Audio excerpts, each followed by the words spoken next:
Bom, gente, boa noite. Com muita alegria que eu estou aqui, mais uma vez no Curto Gênero. É a minha terceira vez. Então, já conheço o trabalho da fábrica, conheço o Marcos desde 2002. E há muito tempo, né, Marcos? Cris. Então, para a gente do Observatório de Mídia da UFPE, é um prazer a gente estar aqui. Agradeço novamente o convite, a confiança, a parceria. E a mesa de hoje também, para mim, é uma emoção muito grande. Desde que ele me convidou, eu fiquei pensando, né? Estar numa mesa com pessoas que eu admiro, que eu conheço já o trabalho e que são referências também para a nossa luta no movimento feminista. E, particularmente, a Melinha, que é uma grande referência para nós, nesse momento em que a gente vive no país uma situação do sequestro da democracia, em certo termo, né? Como diz o Saramago, a gente precisa revigorar e revitalizar a nossa luta. E a Melinha é uma grande referência para nós, pela sua história, pela sua trajetória, pela sua coragem. É uma mulher que nos inspira com a sua produção e com o seu testemunho, né? De uma situação que a gente não quer mais viver no país e que a gente precisa enfrentar e ter coragem. Então, eu vou começar a mediação dessa mesa, né? Pedindo para que Maria Amélia de Almeida Teles, a Melinha, comece. A gente vai ter também a Aline Bonetti, da Unipampa, nossa colega, também uma referência para nós, e a Gláucia, da PUC Campinas, que também é uma referência para nós, né? Das leituras, e eu agradeço também a oportunidade de estar com elas. Não conhecia a Gláucia, conhecia só a Aline, né? E conhecia já das leituras e dos trabalhos. Então, a gente começa com do AI-5 aos desdobramentos do golpe parlamentar de 2016, meio século de movimentos de mulheres e feminismos brasileiros. Maria Amélia de Almeida Teles, a Melinha, por favor. Bom, gente, boa noite. É um prazer muito grande estar aqui nesse evento produzido, assim, promovido, organizado, construído pela Fábrica de Imagens, que eu fiquei impressionada. Acho que é um trabalho... A gente, se tivesse em cada estado, pelo menos um trabalho desse, a importância de trabalhar com as questões de gênero, racismo, sexismo, feminismo, decolonialidade, enfim, tudo isso, você trabalha em vários lugares. Mas ter um ponto em que você encontra vários movimentos, em que você pode articular com vários movimentos, com várias gerações, não é em qualquer lugar. A gente não tem visto isso, né? E isso faz muita falta. Isso é necessário. Parabéns à Fábrica de Imagem e todas as organizações que apoiam este evento.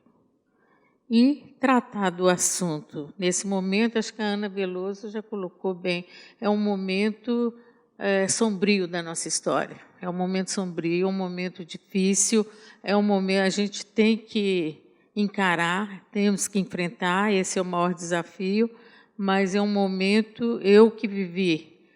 Eu estava explicando aqui para o Marcos, eu nasci no final do Estado Novo, que era uma ditadura. Era o final da Segunda Guerra Mundial, que foi o holocausto da humanidade, né?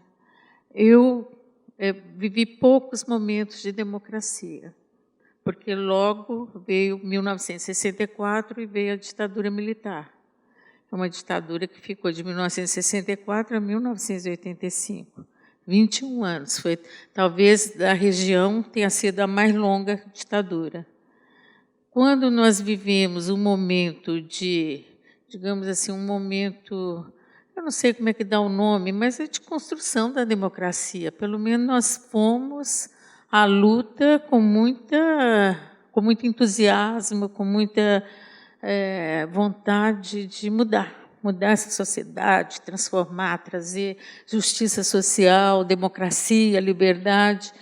E eu acho que tentamos, e evidentemente com muitos desencontros, e chegamos ao que nós chegamos, né? Chegamos a esse momento assim de, eu chamo isso aqui de estado de exceção. É uma democracia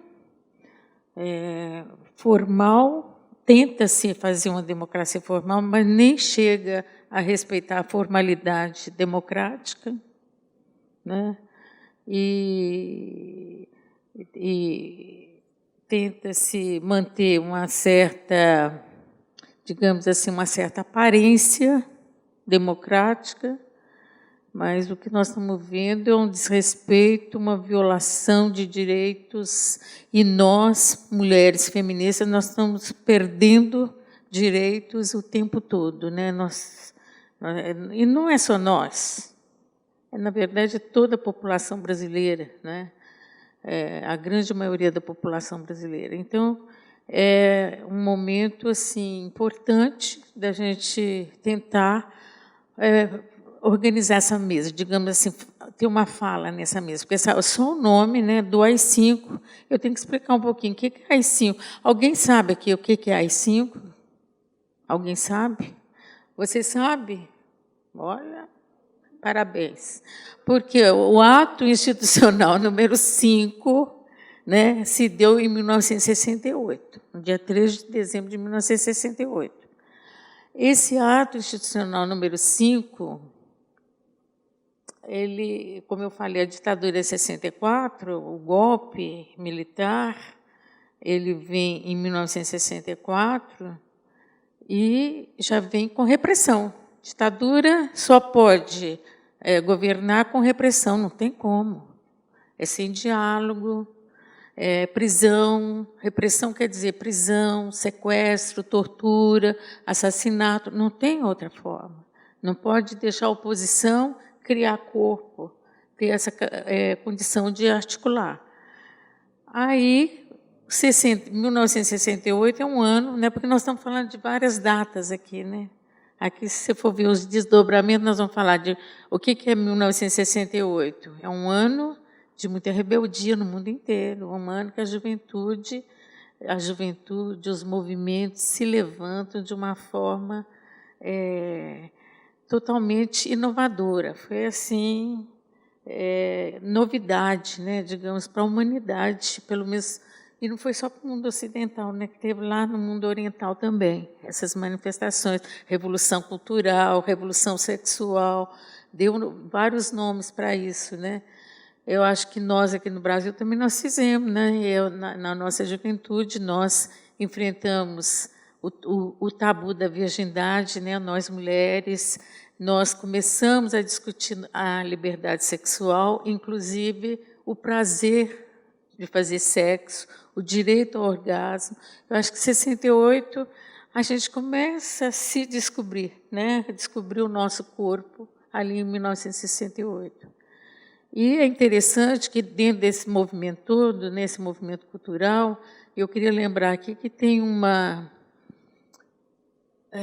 esquecimento total da história das mulheres, né? Quando fala em 1968, o que é que todo mundo lembra? De homens barbudos fazendo discurso, subindo em poste e falando, né?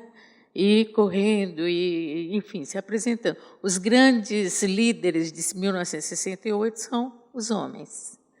No entanto, sabe que teve greves operárias também aqui no Brasil em 1968. É interessante isso.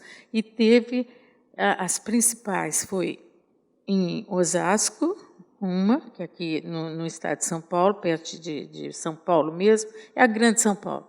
E teve outra em Minas Gerais, em Contagem. E a de Contagem, e eu falo isso com muito orgulho, porque eu nasci em Contagem, tá, gente? Então, eu falo isso com muito orgulho.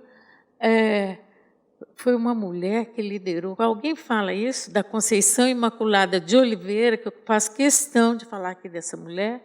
Alguém lembra que existiu essa mulher na história do Brasil?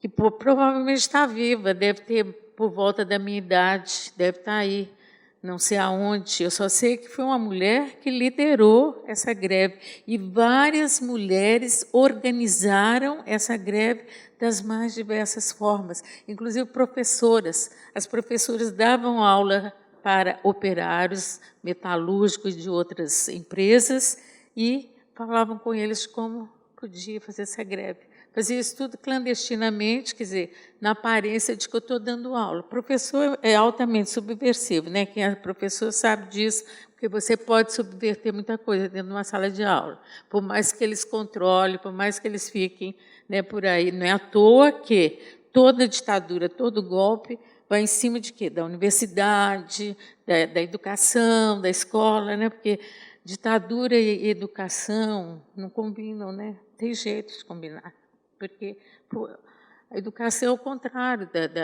da ditadura. Então, o tempo todo esse desentendimento, né? E a Conceição Imaculada, né, de Oliveira, ela, inclusive, ela pegou todo mundo de surpresa. Eu acho interessante porque historiador, eu já vi historiador falando o seguinte, que a greve de Osasco é a greve dos homens. Então, essa greve foi super organizada. Foi uma greve muito bem feita. Agora, a greve de Contagem não foi espontânea, sabe? De repente, as fábricas assim, começaram a parar de trabalhar. Entendeu? Olha, espontânea em ditadura, vai, né, gente? Não existe. Mas porque a liderança são mulheres. E as mulheres não fazem questão de aparecer. As mulheres têm uma facilidade para ser clandestinas, até porque nós somos invisíveis, né? Na política, na história. Então, nós fizemos muita coisa, viu, gente? As mulheres aqui no Brasil lutaram muito. E essa mulher foi punida. Ela estava grávida, ela foi pega grávida e fizeram um abortamento forçado na frente dos homens, companheiros que tinham sido presos junto com ela. Ela sofreu um abortamento forçado sem nenhum, não preciso falar, sem anestesia, sem nada disso. Ninguém tortura com anestesia, não, gente, entendeu? Então, essa mulher sofreu muito e é totalmente esquecida. Isso é 68, quer dizer, a gente chega a esse ponto da luta, que foi um ponto bem avançado, né? Nós chegamos num patamar bem avançado. E nós vamos encontrar em dezembro quer dizer, a elite ditatorial não suporta ver a gente ganhando asinha, assim, começando a aparecer. Aí vieram com o ato institucional número 5, que é o ato que tira todos os direitos, acaba todas as garantias individuais, né? O poder fica praticamente único e exclusivamente na mão de um general que decide sobre a vida e a morte de quem ele quiser. Então, uma das censura, fecha o Congresso Nacional, né? Isso é bom todo mundo saber disso. Está fazendo 50 anos isso, é meio século. E isso traz consequências que até hoje, né, traz consequências para a vida de hoje também. O passado não fica lá no passado, não, ele vem para o presente. Se ele não é resolvido, ele vem para o presente. Aí o que acontece? Nós vamos encontrar tem a suspensão do habeas corpus. Habeas corpus é uma instituição jurídica desde os anos de 1600, né, Salete? 1600 e um pouquinho ali, foi feito esse habeas corpus. Quer dizer, pelo menos é o direito que a pessoa presa tem de ser mostrada para o judiciário, para as autoridades, e mostrar que ela está viva, está inteira.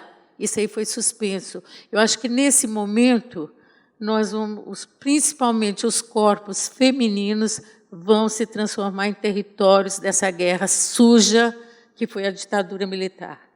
Porque, a partir daí, então, as mulheres também são muito mais, de forma muito mais intensa, são torturadas. E nós, hoje, quando a gente discute esse período, a gente vê que praticamente todas as mulheres que foram submetidas a sessões de torturas foram submetidas a crimes sexuais, que até hoje não são reconhecidos como um instituto autônomo, um crime.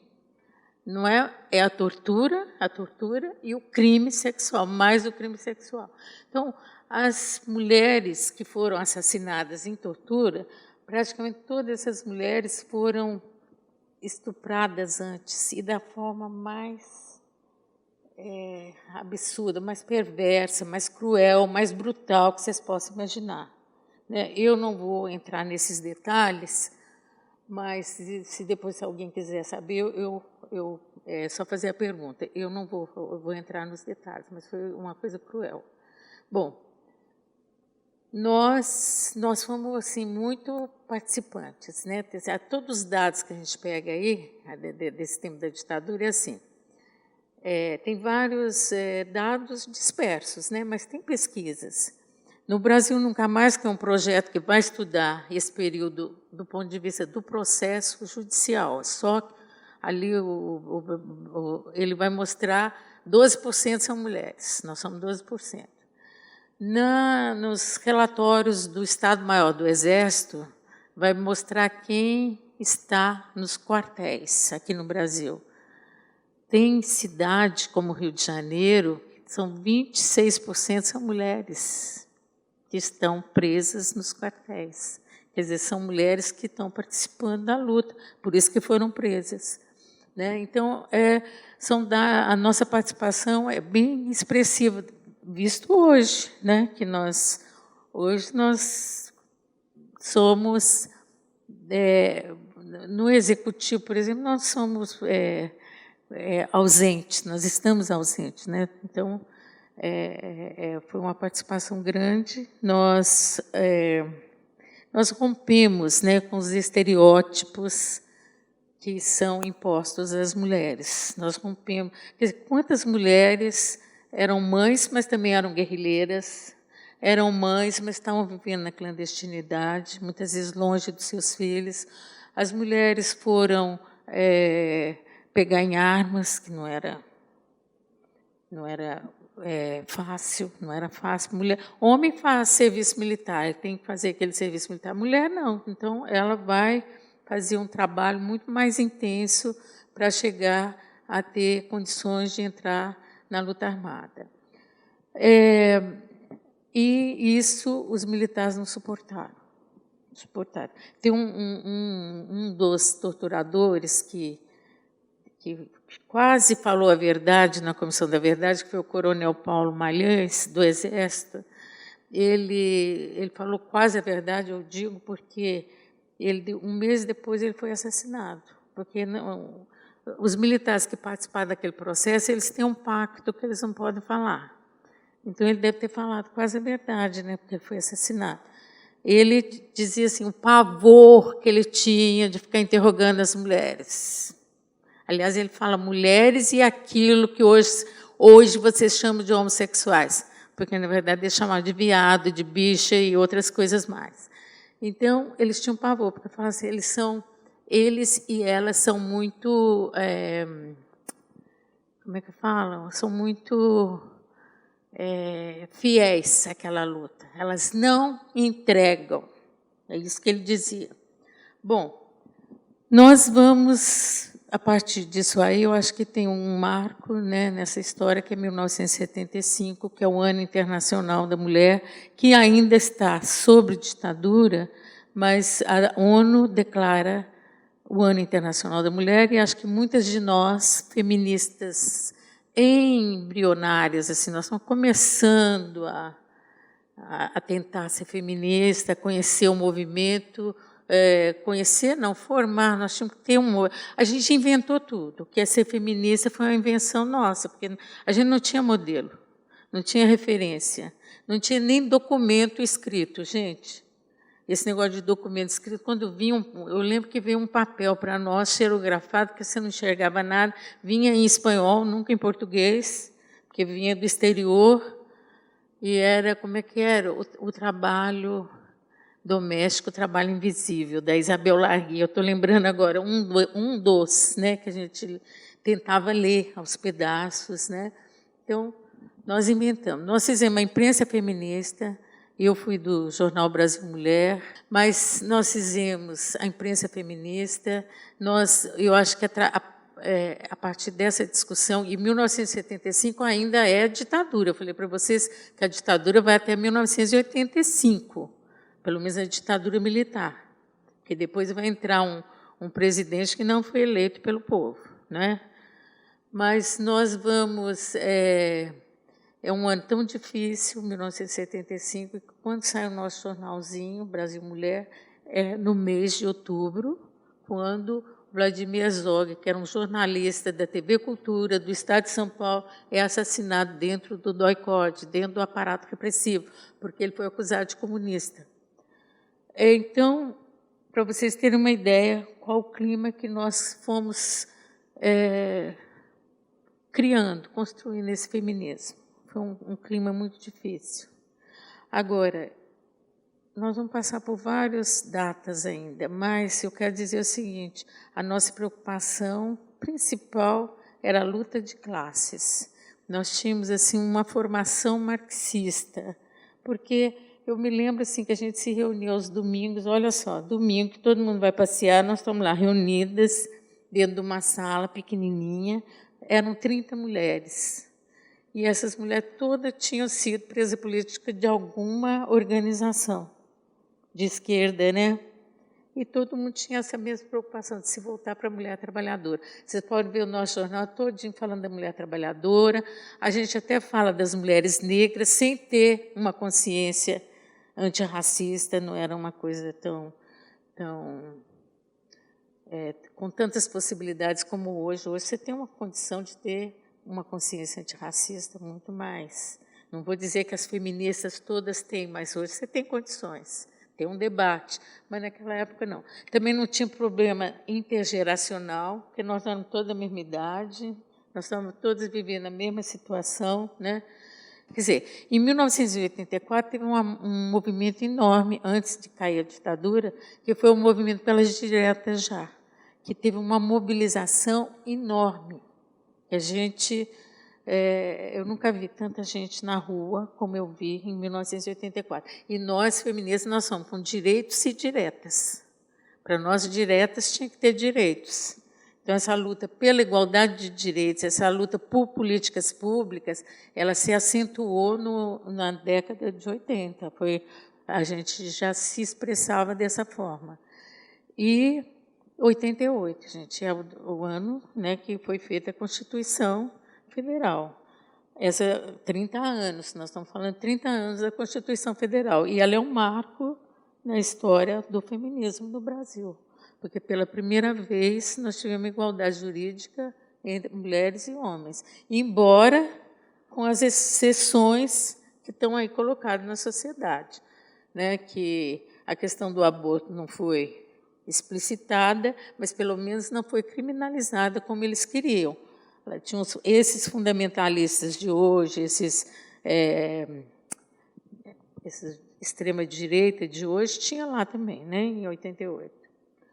E nós fizemos a campanha pela assinatura, nós colhemos 30 mil assinaturas, gente, para ter a emenda popular que defendesse a legalização do aborto. Isso aí foi um fato que eu acho que a gente tem que pegar a história para a gente encontrar saída. Eu acho que foi, porque juntou o movimento do Brasil inteiro, juntou aqui de Pernambuco, juntou lá do Rio Grande do Sul, juntou do Rio de Janeiro, Minas Gerais, Bahia, São Paulo, quer dizer, juntou uma turma boa, né? Teve uma articulação grande de feministas para colher essa assinatura, porque só ia na rua quem era feminista para falar do aborto. Ninguém mais, até muita gente era a favor, mas não ia lá. Não, eu não vou, eu não preciso disso, né? Mas, enfim, nós tivemos,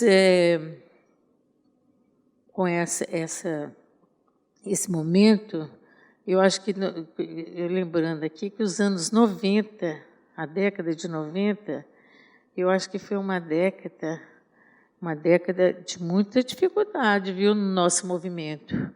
Todo mundo virou ONG, e o movimento sumiu. Você ficava catando o movimento. Eu acho que foi quando nós trouxemos, nós da União de Mulheres e o Grupo Temes, ao projeto Promotores Legais Populares, que foi uma forma da gente trabalhar com os direitos da Constituição na prática do cotidiano das mulheres, né? E de formação mesmo, né? Ação, mobilização e formação. Esse projeto que existe até hoje, né? E que eu acho que segurou a onda na década de 90. Agora, o que vai acontecer? Nós temos que falar de 2016, o golpe de 2016. O que acontece? Eu acho que eu acho assim, eu vi a Salete falando aqui, e a Salete é bem polêmica e causa bastante discussão. Ela diz que o movimento feminista, as feministas estão confusas. Salete, as feministas estão confusas, mas todos os movimentos estão. A confusão é geral, né? Na política, é geral. Na verdade, é o seguinte, o que é um governo de esquerda para nós? Para cada uma, ou para cada grupo, ficou de um jeito esse governo. Nem sempre o governo petista correspondeu à nossa expectativa. Isso a gente viu o tempo todo. E isso deu confusão, porque tinha umas feministas que achavam que era o governo petista e outras que achavam que tinha que ser mais. Então, isto... E tem, né, isso é histórico, né, tem uma certa cooptação do movimento, sim, isso sempre tem. Essa cooptação tem, nós temos que estar sempre de olho nisso, porque a gente vai trabalhar. Eu não critico as feministas que foram trabalhar no Estado. Eu acho que nós temos que estar em todo lugar, nós temos direito para tudo quanto é lugar. Agora, o movimento tem que ser muito coeso, e ele tem que fazer o controle sobre suas lideranças. Falar, o que é isso? Chamar. Você está exagerando, minha filha, você está se entregando, não dá. Você está lá para resistir, porque eu acho que nós temos que resistir em tudo quanto é lugar. Nós temos que participar. Então, acho que aí houve vários problemas com o movimento feminista, mas eu diria que no sindicato, movimento sindicalista, os movimentos populares, movimento de moradia, movimento de direitos humanos, eu vi problema em tudo quanto é lugar, porque eu também tenho essa característica, eu me meto em tudo quanto é lugar. De repente, eu estou num movimento que não tem nenhuma feminista, é só eu, a única, estou lá. Então, eu vou vendo essas coisas, né? E nós vamos ver o seguinte, que este golpe de 2016, ele teve antecedentes, ele deu sinais. Nós não quisemos acreditar, quer dizer, eu acho um absurdo, vocês me desculpem, mas eu acho um absurdo sair na rua e falar não vai ter golpe. Isso é mentira, gente, o golpe está caminhando, está andando. E as únicas que eu vi desafiando os golpistas, quando ainda não estava consolidado, foi a marcha, não era nem a Marcha das Vadias, era uma marcha lá que elas juntaram um dia, 2015, vocês não lembram, não? Que elas foram enfrentar o Cunha. Elas foram enfrentar o Cunha. Eu lembro até que eu saí com um homem nesse dia, eu estava com um homem, porque eu trabalhava na Comissão da Verdade, e eu falei, vamos lá ver as meninas que vão sair, né, na Paulista. Eu trabalhava ali perto. E aí, tinha um cartaz que dizia, não põe a mão na minha buceta, essa buceta é minha, uma coisa assim. Eu falei, eita, movimento bom esse, hein? E o cara que estava do meu lado falou assim, você leva a sério esse movimento? Pois foi o movimento que eu mais levei a sério, foi esse. Foi o movimento que foi para a rua enfrentar o Cunha, enquanto que muita gente do governo petista estava fazendo acordo com o Cunha. Não estava indo, tinha que enfrentar esses caras antes deles darem o golpe final. Né? Nessa hora faltou. Então, a gente vê o seguinte, quando também tiraram o Salete, pode ter essa lei aí de 2015, da anti-bullying, mas acontece que em 2015 foi tirado a palavra gênero do Plano Nacional de Educação. Foi tirado, gente. Não adianta a gente ficar... como é que fala? Escondendo isso. Foi tirado, e governo nosso, né? Porque é um governo petista. Eu me identifico com esse que foi o governo nosso. Tira, enfraquece a gente. Nós vamos encontrar em 2010, a Dilma foi proibida de falar a palavra aborto. Agora, você vê, a primeira presidente da República não pode falar de aborto. De esquerda, eu me identifico muito com a Dilma. Eu gosto da Dilma, porque ela foi da luta armada, eu também fui, né? Ela foi presa, ela foi torturada, inclusive, pelo mesmo torturador que eu, porque ela foi presa em São Paulo, no DOI-CODE.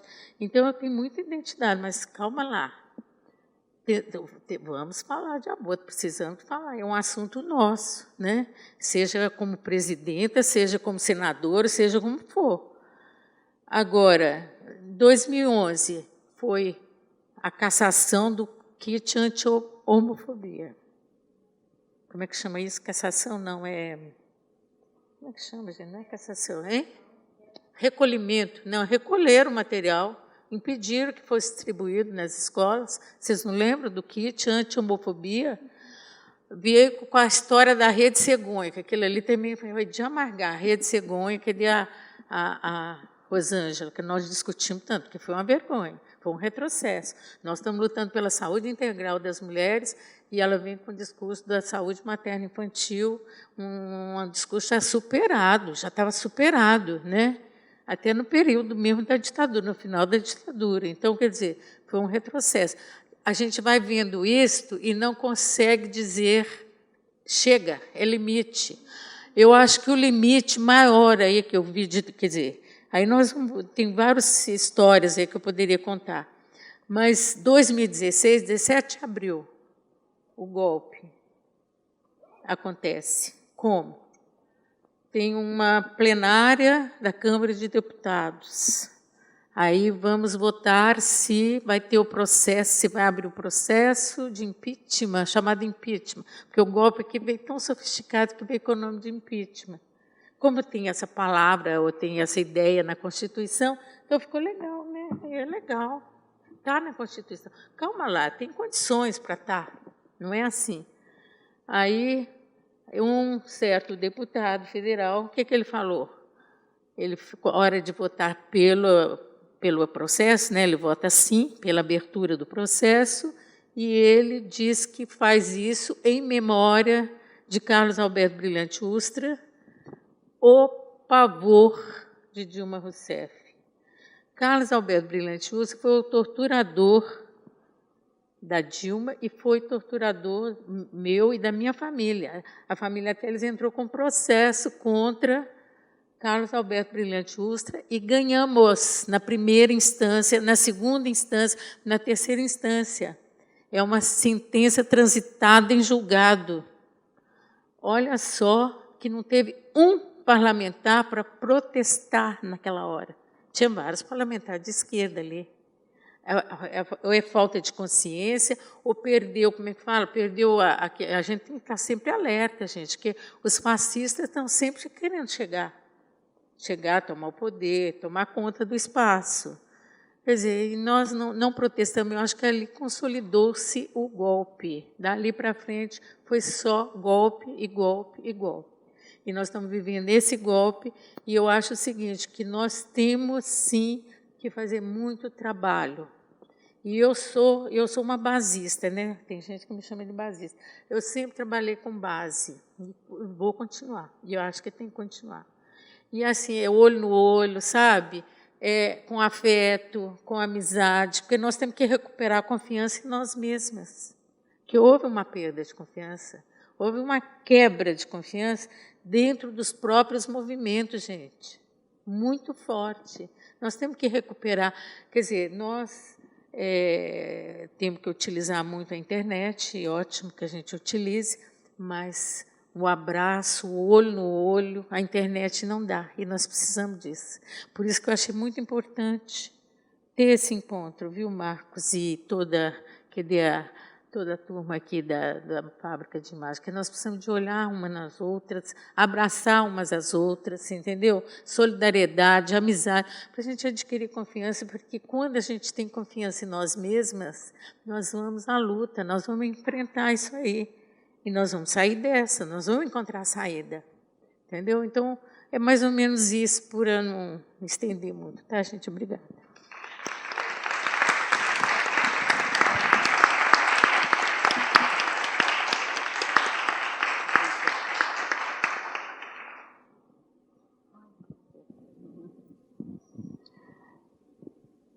Passando a palavra agora para a Aline Bonetti, da Unipampa.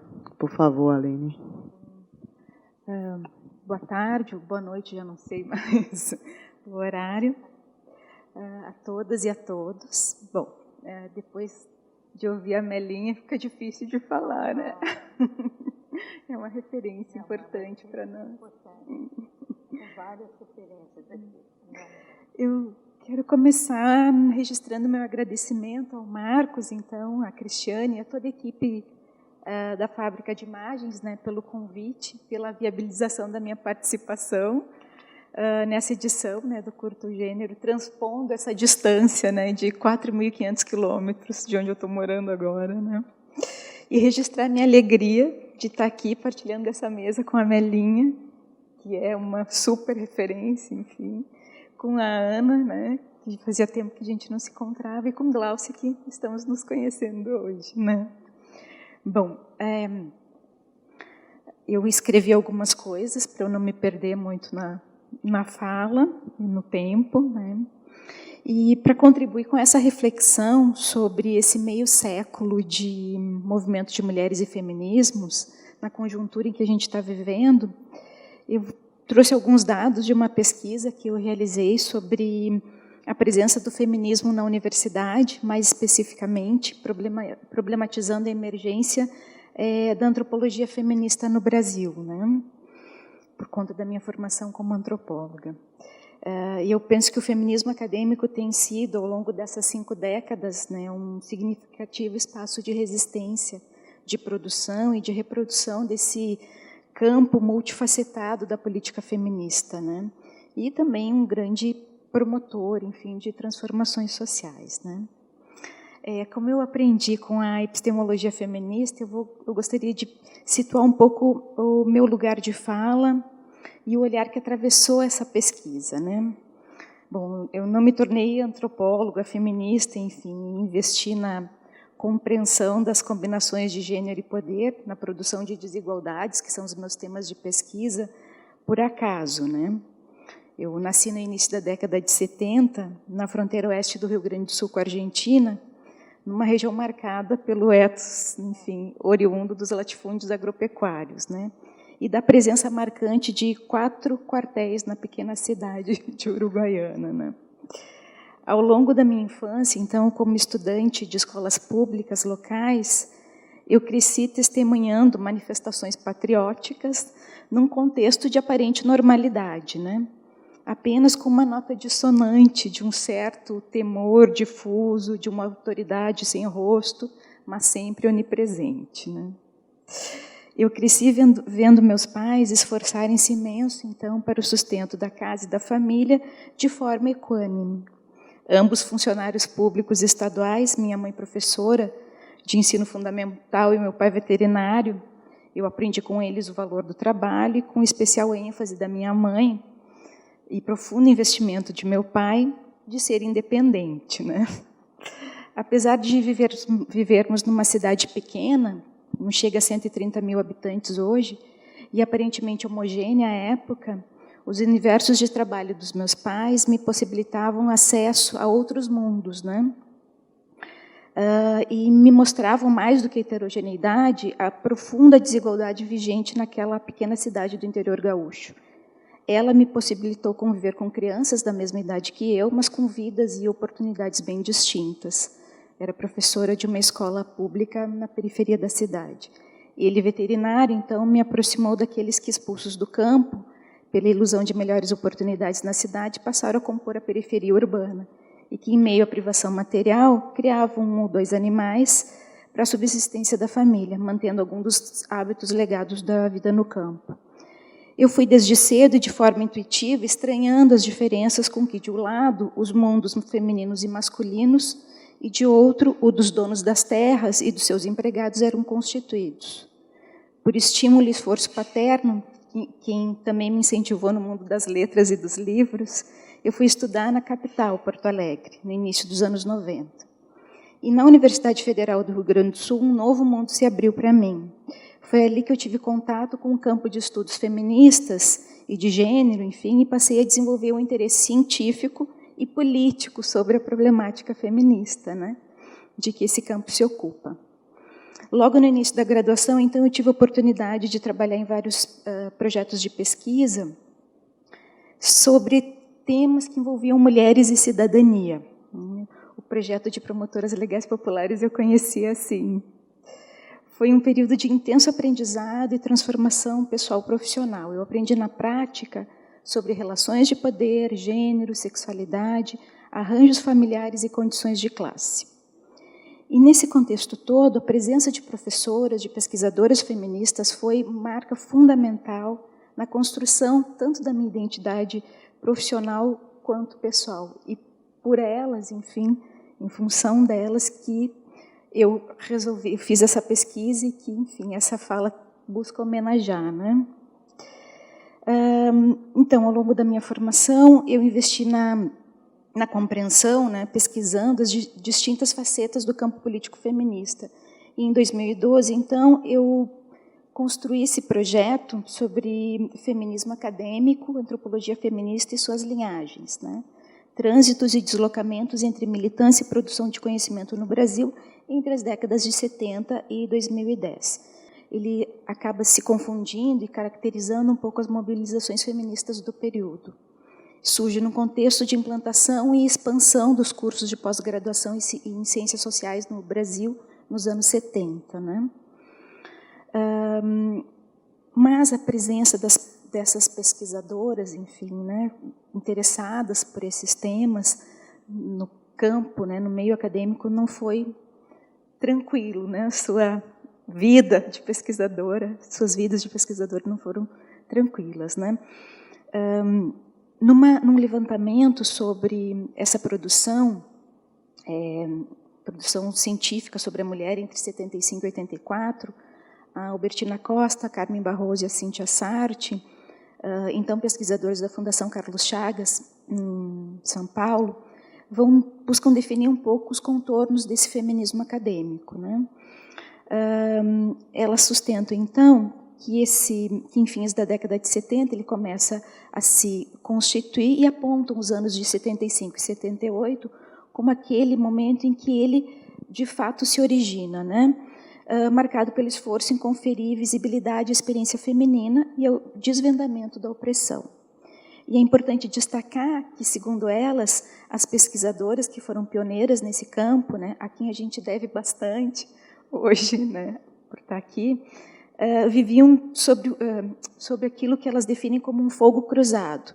Era a suspeição, tanto dos colegas, por um lado, dos colegas, né, da comunidade acadêmica e das agências de financiamento, né, para quem elas deviam incessantemente provar que a atividade que elas faziam era científica e não meramente militante, e, por outro lado, das feministas, dos movimentos, enfim, para quem precisavam provar o seu desinteresse numa carreira pessoal e o seu empenho na causa coletiva, né? Feministas para a comunidade acadêmica e acadêmicas para as feministas. As pesquisadoras viveram perigosamente, dizem elas, né, nessa zona fronteiriça de tensão e ambiguidade. Desde então, né, a partir de diferentes investimentos, esse campo vem se consolidando fortemente no Brasil. E aqui a gente destaca o grande investimento da Fundação Carlos Chagas, né, por meio da Fundação Ford, em especial durante o período de 78 a 98, para essa consolidação. A Fundação, então, criou programas de dotação de bolsas de pesquisa, que selecionavam projetos individuais e coletivos sobre essa temática, né? Muitas das antropólogas, enfim, né, que constituem um campo da antropologia feminista no Brasil foram bolsistas destes programas, né? Então, houve um investimento na constituição, né, desse campo de pesquisa. E como é que a gente poderia definir, né, o feminismo acadêmico? Aqui eu assumo a definição da Cecília Sardenberg e da Annalise Costa, que elas definem o feminismo acadêmico como associação entre teoria e praxis feminista, produzida dentro das universidades. Essa forma do feminismo, então, se caracteriza, segundo essas autoras, por uma relação de retroalimentação entre a identificação de problemas acerca da condição feminina e a produção de conhecimento sobre eles, que se tornam, assim, instrumentos da luta para a luta, né? Dessa forma, então, historicamente, o feminismo acadêmico foi responsável pela criação de um corpus conceitual específico, tais como, né, condição feminina, patriarcado, gênero, interseccionalidades, enfim, né, pela definição também de temas de pesquisa, né, a transformação desse problema social importante e sério que é a violência contra a mulher num problema de pesquisa, né, o tema da saúde reprodutiva, da divisão sexual do trabalho, sexualidade, a questão do aborto, enfim, são temas importantes desse campo, né? Além do questionamento sobre a própria produção do conhecimento a partir da problematização, então, do lugar das mulheres e do feminino na produção científica, né? Bom, a antropologia, então, é parte, né, fundante desse feminismo acadêmico também e tem algumas especificidades, né? A Maria Luísa Helborn, num levantamento crítico sobre a antropologia da mulher no Brasil, identifica uma transformação no campo a partir da mudança dos nomes dos grupos de trabalho nas reuniões da Associação Brasileira de Antropologia. Em 80 se chamava Antropologia da Mulher, em 88 Representações de Gênero, em 90 Relações de Gênero. Segundo a autora, essa mudança, né, a assunção enfim, né, da palavra gênero, além de representar uma virada conceitual, se deve também a um desejo, né, cito ela, de driblar uma classificação tida como um objeto menor dentro do campo da antropologia, né? Estamos, pesquisadoras da área, sem dúvida inseridas em um conjunto maior de relações de força e legitimidade que configura um campo intelectual, ela vai nos dizer. Essas relações de força e de legitimidade, elas também podem ser compreendidas naquilo que a Maria Filomena Gregori chama de situação de liminaridade, em que se viam as antropólogas face a uma dupla resistência de que eram alvo, né? De novo, aqui ela identifica aquele fogo cruzado, né? Ela vai dizer que as antropólogas, então, viviam uma resistência que vinha do próprio movimento, que via com desconfiança a produção acadêmica, e, por outro lado, da própria academia, né, que, enfim, desconfiava das perspectivas mais objetivistas e da produção de conhecimento vindas das antropólogas feministas, né? Então, ela vai dizer, pesquisadoras pela metade, por um lado, e feministas pela metade, por outro. E é uma experiência, essa da antropologia feminista no Brasil, distinta de outros contextos acadêmicos, né, como nos Estados Unidos, no México e na Argentina, que constituíram uma subcomunidade epistêmica própria, como diz a Patrícia Castanhedo, uma antropóloga feminista mexicana, né, que vai reivindicar explicitamente as teorias feministas e a sua perspectiva crítica como transformadoras das teorias antropológicas, né. Essa perspectiva a gente vê aparecendo no Brasil muito mais a partir dos anos 2000. Né? Mas tudo isso se deve a as pioneiras. Né? Então, é importante a gente resgatar essa história, né, da antropologia feminista dentro desse feminismo acadêmico. Então, de forma geral, essa antropologia feminista, né, se desenvolveu no Brasil na década de 80, começa a partir... Né, tem maior fôlego e visibilidade na década de 80, em 4 lugares, em 4 nichos específicos, né, no Brasil. Na Universidade Federal da Bahia, na Universidade de Brasília, na Universidade Federal de Santa Catarina e na Universidade Estadual de Campinas. Envolveu um conjunto de pioneiras, né, cujos, durante as décadas de 70 e 80, cujos interesses de pesquisa se davam em torno de questões ligadas ao ideário temático feministas, né? Além de biografias heterogêneas delas, enfim, se encontram algumas recorrências, né? Como o uso da etnografia para a produção de conhecimento e questionamento, enfim, de grandes categorias, né? Ou seja, ouvindo o ponto de vista das mulheres, enfim, dessa diversidade de pontos de vista e de experiências vividas, né, das mulheres, e também uma experiência de relação com o próprio movimento feminista. Né? Aqui a gente pode identificar a Marisa Correia, na Unicamp, a Verena Stolk, na Unicamp também, a Mireia Soares e a Lia Zanota Machado, na UNB, a Noemi Brito, né, uma antropóloga já falecida, ela da URGS, a Cecília Sardenberg, na UFBA, a Miriam Grossi, na UFSC, e a Maria Luísa Helborn, na UFRJ, na UERJ, enfim, nessa época, né? Bom, esse campo, então, se constitui a partir de 3 estratégias fundamentais, que também são estratégias utilizadas pelo feminismo acadêmico de maneira geral. Constituição de núcleos de pesquisa nas universidades brasileiras, essa importância da aglutinação e do fortalecimento, né, de redes, né, e de apoios, enfim. Então, a gente tem núcleos que, no início, eles começam interdisciplinares e vão, ao longo, né, das décadas de 90, 2000, 2010, eles vão se tornando cada vez mais disciplinares, né? A gente tem os núcleos, o NEIM, né, na UFBA, fundado em 83, o NENGE, na USP, que é um dos núcleos mais antigos, que foi fundado em 85, e o NEPEM, da UNB, em 86. O NIGS, na UFSC, em 91, o Grupo de Pesquisa Gênero, Sexualidade e Saúde, no IMS da UERJ, em 92, e o PAGU, na Unicamp, em 93. Né? Nos anos 2000, então, eles começam a se multiplicar e se tornarem mais disciplinares. E a função desses núcleos, então, é ter, enfim, né, promover uma consolidação da área temática e também a transmissão e reprodução de perspectivas, teórico-conceituais, né? Então, essa multiplicação se dá por meio de reprodução, né, do campo em função de orientações, formação de novas pesquisadoras. Eu uso o feminino não por acaso, foi um campo majoritariamente feminino até os anos 2000. A partir disso, a gente começa a perceber antropólogos, homens cis, enfim, atuando nesse campo, né, e desenvolvendo também contribuindo para o desenvolvimento desse campo, né.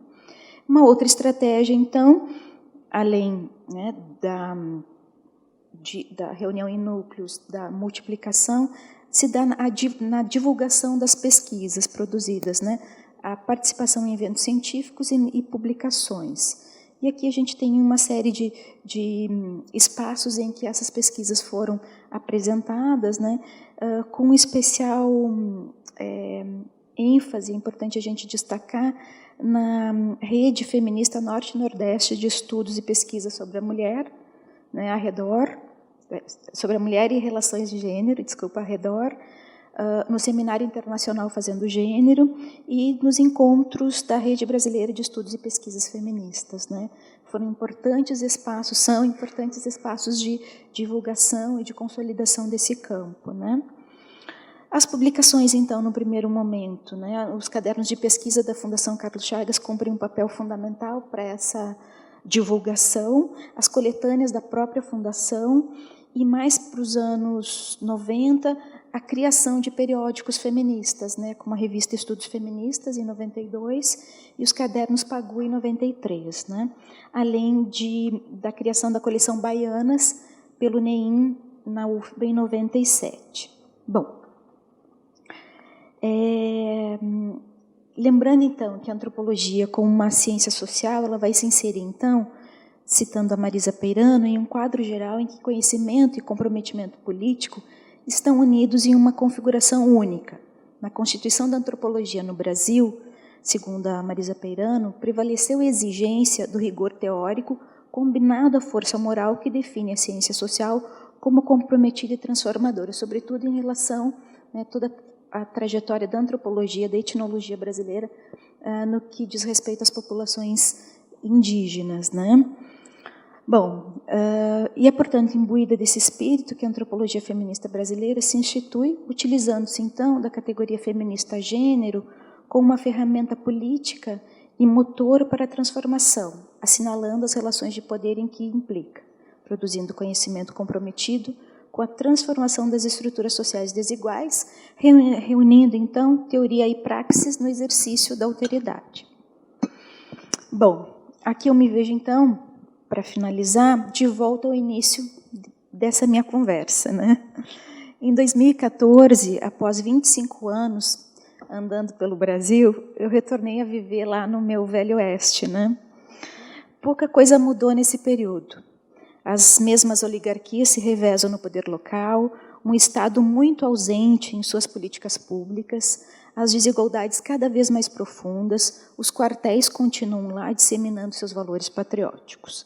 A novidade no cenário está na presença da Universidade Federal do Pampa, a Unipampa, uma das várias universidades criadas pelo governo Lula, né, com o objetivo de expandir o acesso à educação superior, pública e de qualidade, né, a metade sul, no caso da Unipampa, do Rio Grande do Sul, nesse projeto de interiorização também, né, do ensino superior público, né, a Unipampa onde eu atuo atualmente, né. A trajetória pessoal, subjetiva e afetiva com quem eu iniciei essa fala, longe de pretender ser representativa, enfim, ela tem o intuito de ser meramente ilustrativa da relevância da contribuição do ensino superior público de qualidade, do acesso ao legado científico acumulado e a produção de pesquisa para a transformação de vidas, de sociedades e história. No meu caso, além de tudo isso, o contato com o campo epistemológico feminista foi revolucionário na trajetória de uma menina sonhadora que vivia em um rincão distante do Brasil profundo, né? A presença de professoras comprometidas com a produção de conhecimento que seja transformadora foi definidora nessa trajetória, né?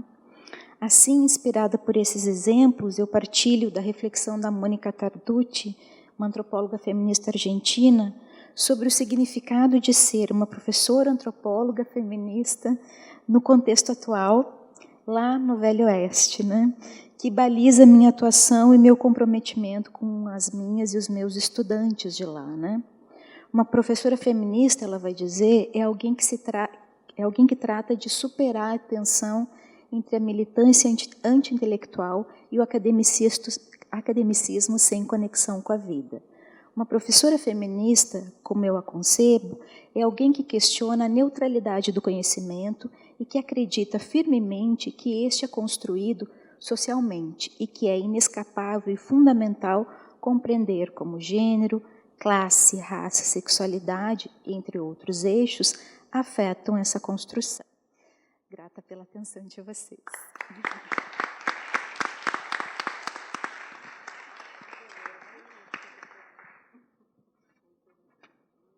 Obrigada. Pois é. Agora vamos para a Gláucia, da PUC Campinas. Muito obrigada. É uma honra estar aqui hoje do lado de vocês todas, principalmente da Melinha, que inspira a nossa luta todos os dias. Obrigada ao Marcos, à Cris, a presença de vocês, essa audiência qualificada, né, e muito estimulante, muito debatedora. O ambiente aqui é fantástico e eu espero poder contribuir um pouquinho com o debate geral, tanto do curto gênero, quanto das coisas que a gente tem expectativas de compreender na nossa história de vida, né? Muito bem. Eu vou me ater um pouco mais no processo de 2016, do golpe de 2016, mas mais de gaiata mesmo, porque, na verdade, o meu livro é sobre o feminismo no começo do século XX. Um pouco de gaiata, eu já vou explicar por quê. E depois, também, no final, vocês podem adquirir o livro muito mais barato comigo do que na editora. Eu estou fazendo jabá mesmo, me julguem, né? Mas depois a gente volta nesse assunto. O fato é que eu tinha no começo, na verdade, eu junto com a professora Ana Flávia Cernic Ramos, da UFU, da Federal, acho que falou UFO, ela falou para mim que fala UFO, da Federal de Uberlândia, a gente escreveu um artigo no calor da hora que chamava O Golpe de 2016 na Vida das Mulheres, e a gente publicou naquele livro dos historiadores pela democracia, que não sei se vocês tomaram conhecimento desse movimento, e foi assim um desafio muito grande, porque era aquela coisa de... Minha mãe, né, sempre mandava mensagem para mim, não sei quem aqui é da história, minha mãe mandava mensagem assim para mim, sempre no WhatsApp: filha, quero ver você explicar essa bagunça no futuro, não sei o quê, ficando com dó de mim, porque eu sou historiadora, né? E aí eu falei assim: nossa, mãe, acho que eu vou tentar explicar agora. E fui eu e a Ana Flávia escrever esse artigo sobre o caráter misógino do golpe de 2016. Então, é um pouco dessas reflexões que eu vou trazer para vocês, sem a Ana Flávia estar aqui presente, é golpe, e depois mas depois eu passo o contato dela também para vocês, se vocês quiserem saber. Então, tudo tinha... Eu vou trazer mais essas reflexões sobre o artigo que escrevi com a Ana Flávia, então, tentando explorar o feminismo e a política, do ponto de vista dos direitos das mulheres na história e na história recente do Brasil. Para isso, eu vou dividir a fala em 2 momentos. No primeiro momento, eu vou tentar refletir um pouco sobre essa onda conservadora, que foi tema até do curta que a gente viu aqui no começo da tarde, né? Curta, documentário, ok. E que a gente viu no começo da tarde. Na sequência, eu vou fazer uma reflexão sobre misoginia e o que eu chamo de a raiva que se sente delas, ligado ao processo do golpe de 2016. E quero tentar terminar com uma reflexão baseada um pouco mais nas pesquisas que eu fiz sobre feminismo e os direitos das mulheres. Tá? Vamos ver se eu consigo cumprir com as promessas de campanha. Muito bem. Não tem como a gente negar que 2016 não é um marco, um grande momento em que se ascende, pelo menos ao poder formal, as forças que a gente vinha chamando, como a Melinha disse, de conservadoras, a pressionar o governo Dilma desde antes da própria eleição de 2010. Então, 2016 é o momento em que essas forças conservadoras se sentem vitoriosas ao retirá-la do poder dessa forma tão duvidosa do ponto de vista do Estado de Direito e das denúncias que tinham sido proferidas contra ela. Essa onda conservadora provocou, inclusive, o aumento do discurso de ódio e, por que não dizer, do ódio propriamente dito, entre as pessoas desde antes das eleições de 2010, mas que tudo isso é coroado consagrado, vamos dizer assim, nesses 2 últimos anos, né?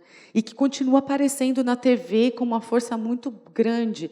Eu tentei acompanhar, inclusive, os debates, as propagandas de candidatos e candidatas ao parlamento, e mesmo naquele curtíssimo período de tempo que eles têm e que elas têm para mostrar suas propostas, elas já vão direto assim, ou eles, principalmente eles, né? Votem em mim, sou contra o aborto, contra os direitos das mulheres. Né? Eles falam rapidinho assim.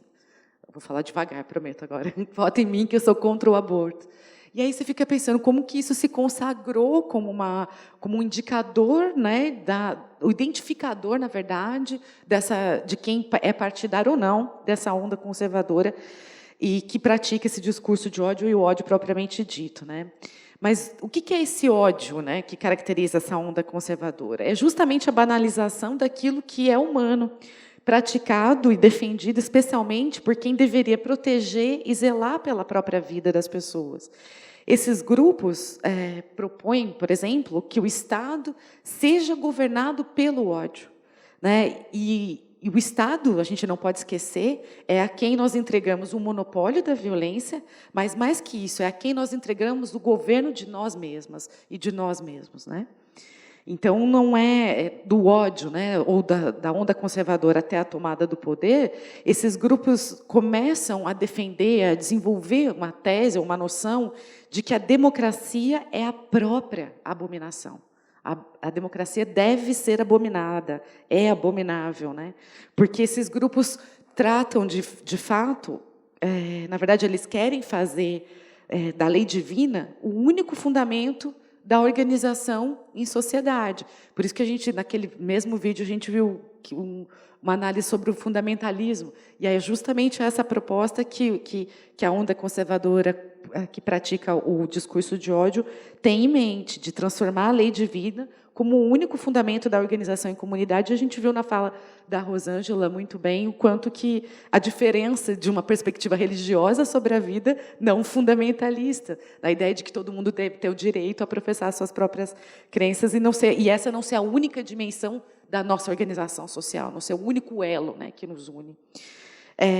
O ódio à democracia, então, que cresce brutalmente nesse período, nesses últimos 2 anos, encontra também explicação na crença de que há um mundo estável e harmônico, pelo menos para algumas pessoas, um mundo perfeitinho, estável e harmônico, e esse mundo estável e harmônico é perturbado pela existência de outros, especialmente de outras, né, e pela ação de outros, especialmente de outras. Então, há uma crença, pelo menos nesses grupos conservadores, de que há esse mundo perfeito e que a nossa chegada, a nossa luta, às vezes, só a presença do nosso corpo é capaz de causar um tremendo mal-estar, porque ele é a demonstração de que esse mundo não está perfeito, de que esse mundo não está harmônico. Só para contar uma anedota para vocês, recentemente lá na universidade, não é uma anedota, é um caos mesmo, na universidade que eu trabalho, uma das alunas, não foi numa aula minha, mas o caso ganhou alguma proporção. Quando um professor estava tratando da desigualdade racial e de indicadores que demonstram racismo estrutural, etc., a aluna se revoltou, bateu a mão na mesa e disse: você, professor, é que está promovendo o ódio, porque se você não tivesse trazido essas informações, a gente não se separaria entre brancos e negros, ou em população branca e população negra. Quem separa é a sua análise, porque sem a sua análise, a gente não se sentiria apartado. Então, isso só para sustentar para vocês essa ideia que eu estou dizendo, de que há uma ilusão dos grupos conservadores, de que há um mundo estável, né, cheio de tranquilidade, que a nossa presença deturpa e destrói esse mundo dessas pessoas. Com isso, vem uma outra coisa também, muito alinhada a essa ideia do campo conservador, que é a ideia de que o problema do mundo é o povo, né? Daí, aí trazendo uma grande análise mais ampla. É do povo e dos seus costumes que se queixam aqueles que professam o ódio à democracia. E aí, no caso do Brasil, então, isso é fenomenal, né? O problema é o povo brasileiro não sabe votar, o povo brasileiro não tem consciência, o Brasil é uma droga, quer dizer, o Brasil só é uma droga porque tem esse povo. Se não tivesse o povo, seria, então, maravilhoso. Isso tem um desdobramento em vários aspectos, né, do ponto de vista de que também você, e a gente não vai discutir isso hoje, mas várias vezes no meu trabalho eu tento enfrentar essa discussão, que é a ideia de que também, quando a gente acerta em alguma coisa, quando o povo toma as rédeas, pelo menos do próprio destino, ainda que eu não concorde, ou que você não concorde com o resultado das eleições, os intelectuais, muito prontamente, acusam o povo de ser vítima de populismo. Só pode ser populismo, né? Então, isso resolve toda a questão, inclusive, não só resolve, como é muitas vezes acionado como um elemento a se cancelar as eleições. Ora, se o povo não sabe votar, então, para que processo democrático? Mas não vamos entrar tanto nessa questão agora, porque a gente tem que falar um pouco mais das misoginias, né? Da misoginia. E aí, de acordo, então, com essas pessoas que acreditam que o mundo é estável delas é destruído pela nossa presença, e principalmente pela presença de pessoas negras ao redor dela, por exemplo, né, elas acreditam que só existe uma boa democracia. E a boa democracia é aquela que reprime o que elas consideram que é a catástrofe da equidade. Então, por isso que também a gente não descamba completamente para um processo descaradamente autoritário, porque existe uma pequena noção de que há uma boa democracia, e a boa democracia é aquela que não abre espaço para o aumento da equidade, né? E aí isso me faz pensar bastante no processo de 2016, porque o golpe de 2016 ele não é só um golpe nos erros da Dilma, né? Como falou a Salete, como falou a Melinha, ela não foi apiada do poder. Né, não tiraram ela do poder por esses erros que vocês comentaram. Ela foi retirada do poder daquilo que ela acertou. Né? Esse projeto teve fim pelos acertos, não foi pelos erros. E isso mostrava, e principalmente para 2016, é muito grave os momentos que antecedem, né, o dia 16 de abril, porque ela começou a ser tratada, inclusive, por essa onda conservadora que a circundava, e a circundava há muito tempo, como a Melinha falou, a circundava há muito tempo, desde antes da eleição. Ela representava o mundo, que o mundo estava fora do lugar. Ela representava tudo aquilo que, para esses partidários da onda conservadora, estava fora do lugar, né? Porque era uma mulher que tinha lutado contra a ditadura, não foi e lutou na luta armada. Ela representava tudo que era fora do lugar, né? Um mundo fora do lugar.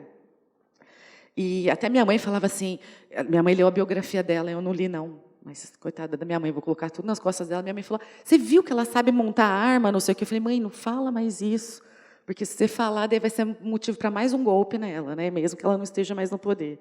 Então, ela representava tudo aquilo que era, para essas pessoas, o que não deveria existir, e muito menos governar, muito menos estar à frente de tudo isso. E aí eu não preciso lembrar vocês das demonstrações infinitas de machismo que aconteceu desde o processo eleitoral. Mas não preciso, mas vou fazer. As críticas que só a candidatura dela tinha tomado, e nada se assemelhavam ao que teria passado outros homens todos comandantes no país. Nem mesmo nos momentos de maior rejeição popular foram produzidos adesivos para carros com a figura de Collor em posição proctológica. Ou então não se questionava o Estado Civil, nem o suposto respeito a ele devido de FHC. Ninguém se embasbacava com o pulso firme de Lula ao tomar decisões, populares ou não. Nenhum ditador brasileiro foi saudado com uníssono vai tomar num estádio de futebol. Nunca se cogitou criticar um presidente da República por ele ser duro demais com os ministros. Não há memória de que os parlamentares da votação do impeachment de 92, porque teve um antes, tinham evocado suas famílias e os bons costumes para restaurar a política brasileira. Então, ela representava tanto aquilo que era fora do lugar, que não foi à toa que a figura de bela, recatada e do lar foi forjada na imprensa horas depois, né, dela ter sido a piada do poder, e a partir da imagem da esposa do presidente, Marcela Temer, isso marcou de forma indelével a derrubada dela do comando do país. Muito bem. Tudo isso também para tentar entender para tentar sustentar o meu argumento da Ana Flávia de que aquele momento também representava um golpe misógino nos direitos das mulheres, e representava essa raiva que se sente das mulheres, e essa que eu vou chamar aqui de misoginia. E só para vocês não acharem que eu não sou historiadora, eu vou fazer uma viagem ao passado, falando de como, uma tentativa de compreender aonde que surge essa raiva que se sente das mulheres. E aí, para uma visão, pelo menos, da misoginia que a gente conhece hoje, a gente pode datar isso lá do século XV, pelo menos da metade do século XV, da formação do próprio capitalismo, que cria uma misoginia mais ou menos do jeito que a gente conhece hoje. O que não quer dizer que não tenha existido antes, mas do formato que a gente conhece hoje é mais ou menos desse período, que data da formação do capitalismo e do fim da relação comunal com a terra. Quer dizer, depois que começa a não ter mais uma relação comunal com a terra, nem relação comunal com a produção, você transforma a família em unidade de consumo, o papel da mulher na sociedade se altera brutalmente. E aí, só para dar um exemplo, um indício da formação dessa misoginia dentro da formação do capitalismo, existe uma obra que as jovens conhecem mais que eu. Quando eu era jovem, não era muito famoso, que era o Maleus Maleficarum, que era uma espécie de guia de combate à bruxaria na Idade Média, né? E esse guia de combate à bruxaria, inclusive, é um aspecto importante, porque ele vai ser uma espécie de discurso fundador da misoginia, né? Dali começa a se nutrir a raiva que se sente delas, e ganhando até uma certa permanência em vários outros momentos da história. No Maleus Maleficarum, então, que é só para falar uma outra análise rapidamente, é um guia de combate à bruxaria, e não é heresia, porque bruxaria é a heresia praticada por mulheres. Ela também é sexuada nessa própria análise, né? Mas não vou entrar também muito nesses aspectos. O que forma, né? Que pensamento que se forma no Maleus Maleficarum? Primeiro, sim, são vários, mas vou destacar alguns. Define as mulheres como portadoras de uma luxúria insaciável, e são elas que levam os homens à loucura, por conta dessa luxúria insaciável.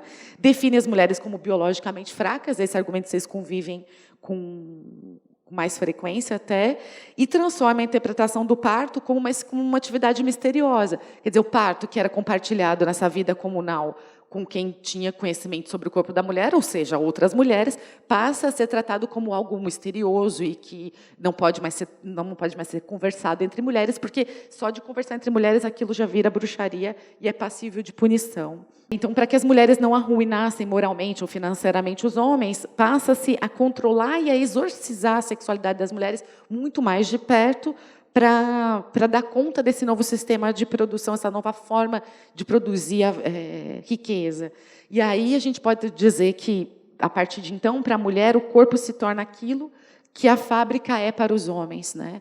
Então, a reprodução da vida e da casa fica a cargo de quem não tem o poder do salário. E aí você vai confinando as mulheres num papel de reprodução que, mesmo que você não reproduza, é assim que é organizada a sociedade e é organizado o pensamento sobre as mulheres, né? Portanto, justificando o aumento, inclusive, da raiva que se sente delas e a prática da misoginia como um elemento que vai mantê-las confinadas nessas tarefas. Então, você pensa, nutrir a raiva para as mulheres, contra as mulheres, entre as mulheres, causa um imenso desamor. Sem amor, sem condições de sustentar a própria vida, sem condições de sustentar a própria existência, confina-se as mulheres ao trabalho de reprodução, né? Principalmente ou quando não existe a possibilidade de decidir sobre a reprodução.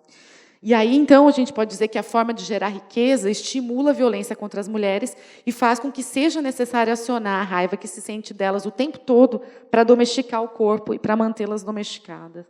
Dessa forma, o cuidado é o trabalho que a gente pode entender o cuidado como uma dimensão importante das vidas das mulheres, que reproduz a força de trabalho, a própria força de trabalho, mas que é entendido quase unidimensionalmente, como se o cuidado tivesse uma dimensão só, que é a dimensão do amor, né? Ele não tem a dimensão de reproduzir a vida, de ser tratado como riqueza, né?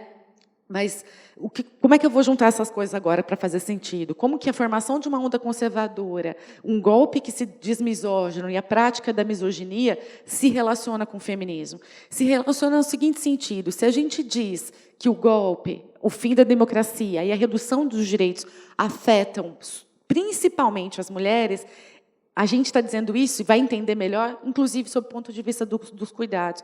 Caçar direitos, reduzir o Estado, afeta as mulheres. Por quê? Porque quando você fala que vai reduzir tudo, você vai desinchar o Estado, vai retirar tudo do Estado, já se imagina que é possível colocar essa carga imensa de trabalho nas costas das mulheres, no caso do Brasil, principalmente das mulheres negras. Então, você fecha hospitais porque você sabe que as mulheres vão cuidar dos doentes. Você fecha a creche, não constrói creche, porque você sabe que as mulheres vão acabar cuidando das crianças, sejam as delas, as nossas, ou de outras pessoas, porque a gente compartilha com outras mulheres boa parte da nossa própria existência também, né? Com tudo isso, o que eu quero falar? Quero introduzir aqui já minha segunda parte, caminhando para a conclusão, que talvez fosse muito importante a gente partir de uma outra noção, da noção de que há muito mais no feminismo do que polêmicas. O feminismo não se caracteriza por aquilo que nos separa, por aquilo que nos divide, por aquilo que nos... Ainda que a diversidade seja fundamental, mas a impressão que dá é que, às vezes, a gente se define só pelo combate ou pelo embate. E há muito mais feminismo que esse embate, ou que esse combate, ou que essas polêmicas. E o que há é uma luta incessante pela emancipação, não só da gente, como de toda a humanidade. Eu tento, daí eu vou fazer um pouco mais de propaganda do livro. No livro, e até para explicar essas questões todas, eu tento partir da noção de que é possível pensar o feminismo a partir da experiência das próprias mulheres, e não apenas como um campo teórico de reflexão. Porque, às vezes, a gente tem muita noção de que, primeiro, a ação tem que acontecer na consciência das pessoas, na formulação teórica, primeiro acontece lá, aí depois a gente tem acordo, e depois a gente faz alguma coisa. Quando, na verdade, as duas coisas podem acontecer, né? A consciência da ação pode estar na própria ação, né? E se a gente não compreender isso para compreender o feminismo, a gente vai deixar um monte de mulher de fora. Mulher que não necessariamente, né, têm uma mesma experiência daquelas cuja consciência pode vir do conhecimento formal, pode vir da experiência em determinados espaços, que não são experiências de todas as mulheres. Então, a ação política das mulheres também pode ser capaz de delimitar o próprio entendimento daquilo que é feminismo. E um exemplo disso é o debate em torno do trabalho da própria questão dos cuidados. O feminismo da segunda onda, principalmente nos Estados Unidos, recebeu bastante crítica da Angela Davis e de muitas pensadoras negras, justamente porque, para algumas, né, naquele surgimento da Organização Nacional de Mulheres dos Estados Unidos, o surgimento daquela organização tinha sido representado, era muito pautado na ideia de que bom, agora eu posso trabalhar fora, eu posso ter autonomia.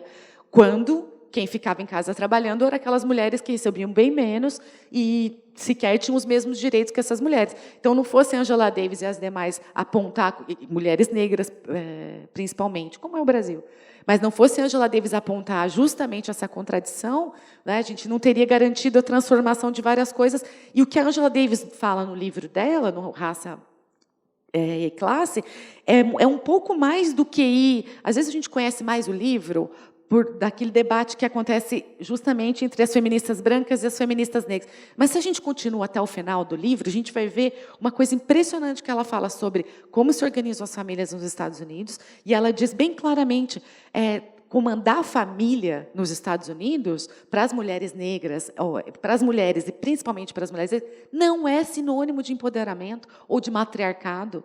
Né? Comandar as famílias é permanecer numa lógica desigual de compartilhamento do trabalho. E no último capítulo ela diz uma coisa que é fundamental, ela diz, um dos segredos mais bem guardados do capitalismo é a real possibilidade de transformação radical das tarefas domésticas. Então, nem sempre o cuidado teve centralidade nos debates, mas é possível que a gente, inclusive sob contribuição do feminismo negro, a gente considere um pouco mais isso. E no caso dos tempos atuais, e vou tentar ser mais rápida nesse aspecto, no caso dos tempos atuais, fica bem evidente que existe essa grande massa de trabalho sob o lombo das mulheres, que são pelos indicadores mais recentes, porque quando havia o governo Lula e Dilma, havia uma grande pressão do movimento de mulheres, que era para desagregar os indicadores por gênero e raça, justamente para que a gente conhecesse melhor o Brasil e pudesse aplicar melhor as pesquisas. E, graças a essa pressão, a gente tem uma pequena noção de quanto há de trabalho no lombo das mulheres. Vou aqui tentar dar um panorama rápido. Geralmente, eu projeto isso, mas eu acho que vocês conseguem calcular vocês mesmos, que todo mundo conhece esse indicador. Mulheres ganham 30% menos que homens. Todo mundo conhece esse indicador. Na verdade, é em termos de renda, não de salário. Tem que avisar a Renata, lá do Jornal Nacional, disso. Né? Que não em termos de salário, em termos de renda. A gente tem renda menor, até porque a gente ocupa postos de trabalhos que são menos valorizados. Então, não é questão de se aceitar ou não ganhar menos. Né? Mas, enfim, depois a gente entra nisso. Então, mulheres têm rendimentos 30% menores. Mulheres trabalham 24 horas semanais no trabalho doméstico não remunerado, enquanto os homens declaram trabalhar 9 horas nas mesmas tarefas. Mulheres chefiam 43% das famílias, não exclusivamente são 30%, 43% compartilhando com o cônjuge, e isso já demonstra uma enorme massa de trabalho que fica... nós somos minoria também no mercado de trabalho formal, ou seja, com menos acesso a direitos, férias, 13º. 4 em cada 10 mulheres estão no mercado de trabalho formal e 7 em cada 10 homens estão no mercado de trabalho formal. Ou seja, temos muito menos acesso a direitos, como férias e tudo isso. Trabalhamos muito mais no trabalho doméstico não remunerado, cuidamos mais da família, com um rendimento 30% menor. Deu para sentir um cansaço? Que é o que a Mariana falou, uma expressão que eu gostei muito, que eu já esqueci de novo, Mariana, que é de extração da força vital, né, do quanto que há uma organização na sociedade que extrai a força vital das mulheres. E aí, quando ela falou, eu fiquei, nossa, é bem isso que eu queria tratar um pouco. Mas eu vou tentar finalizar aqui. ainda reforçando a importância da gente entender essa grande massa de trabalho que está a cargo das mulheres. Sem o trabalho das mulheres, como disse certa vez Virginia Woolf, muitos mares não seriam navegados e as terras férteis seriam um grande deserto. Nesse ponto eu me deteria um pouco mais, mas as pressões de convenções sociais determinam que todo discurso deve terminar com uma peroração, um epílogo breve e sentimental. As funções domésticas e a falta de autonomia transformam a vida das mulheres numa guerra silenciosa contra a sua própria sina. Mas estou certa de que dessa guerra entendemos muito bem e não vamos renunciar a ela enquanto não vencermos. Seguiremos assim até que todas sejamos livres. Muito obrigada.